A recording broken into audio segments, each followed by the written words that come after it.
Hello मारी channel में तमारू स्वागत है। आज बनावीशुं सरगवानुं शाक। तो चलो रेसिपी शुरू करिए। रेसिपी पसंद आवे तो वीडियो ने लाइक और चैनल ने सब्सक्राइब करवानुं ना भूलता। तो सरगवानुं शाक बनाववा माटे मैं 8 થી 10 જેટલી સરગવાની સિંગ લીધી છે, જેને ધોઈને સાફ કરી લીધી છે। હવે આપણે મીડિયમ સાઇઝની કટ કરી લેવાની છે। તો અહીં બધી જ સિંગ છે સુધારી લીધી છે।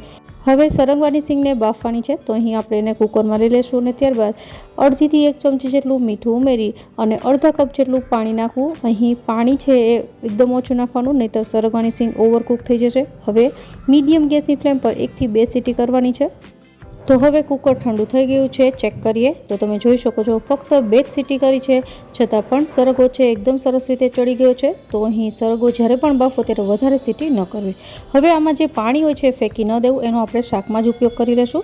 હવે વઘાર કરીએ તો એક કડાઈમાં આપણે 2 ટેબલસ્પૂન જેટલું તેલ ગરમ કરીશું અને તેલ ગરમ થાય એટલે 1/2 ટીસ્પૂન જેટલી રાઈ, 1/2 ટીસ્પૂન જેટલું જીરું, 1/4 ટીસ્પૂન જેટલી હિંગ, 1/2 ટીસ્પૂન જેટલી હળદર અને અહીં સરગવાના શાકમાં લસણ છે વઘાર કરતી વખતે જ ઉમેરું। તો અહીં 1 ચમચી જેટલી લસણની સૂકી ચટણી અને 2 ટમેટાનો પલ્પ। અહીં ટમેટા કાચા જ છે એટલે આપણે સારી રીતે એને મિક્સ કરી દઈશું અને એને મીડિયમ ગેસની ફ્લેમ પર 5 મિનિટ માટે પકવવાના છે। તો એની સાથે આપણે મસાલા પણ કરી રહીએ।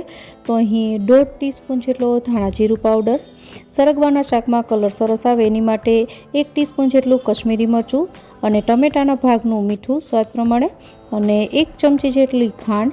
હવે આ બધી વસ્તુને સારી રીતે મિક્સ કરી દઈશું અને તેલ છૂટું પડે ત્યાં સુધી આપણે એને પકવવાનું છે। તો લગભગ 5 મિનિટ જેવો સમય થઈ ગયો છે અને તમે જોઈ શકો છો તેલ છૂટું પડી ગયું છે। તો જે આપણે સરગવો બાફીને તૈયાર કર્યો તો એ આમાં એડ કરી દેવાનો છે અને એને હળવે હાથે મિક્સ કરી લેશું। સરગવો ઓલરેડી બાફેલો જ છે એટલે એને હળવે હાથે મિક્સ કરો જેનાથી એ તૂટી ન જાય। તો મિક્સ થઈ ગયા બાદ હવે આપણે સૌથી છેલ્લે અહીં અડધા લીંબુનો રસ ઉમેરી દઈશું। મેં અહીં આગળ ખાંડનો યુઝ કર્યો છે એટલા માટે લીંબુનો રસ છે એડ કરીશું, જેનાથી આ શાક છે ખાટું મીઠું બનશે। જો તમે ખાંડ પસંદ ન કરતા હોય તો એને સ્કીપ કરી દેવું। હવે બધી વસ્તુ મિક્સ કર્યા બાદ આપણે એને 5 મિનિટ માટે પકાવી લેશું। તો તમે જોઈ શકો છો ધીમે ધીમે તેલ છૂટું પડી ગયું છે। હવે આપણે ગેસ બંધ કરી દઈએ અને છેલ્લે કોથમીર નાખીને ગરમા ગરમ એને રોટલી સાથે સર્વ કરીશું। તો આશા રાખું એકદમ સરળતાથી બનતું આ સરગવાના શાકની રેસીપી તમને જરૂરથી પસંદ આવી હશે। ફરી મળીએ નવી રેસીપી સાથે, ત્યાં સુધી બાય બાય।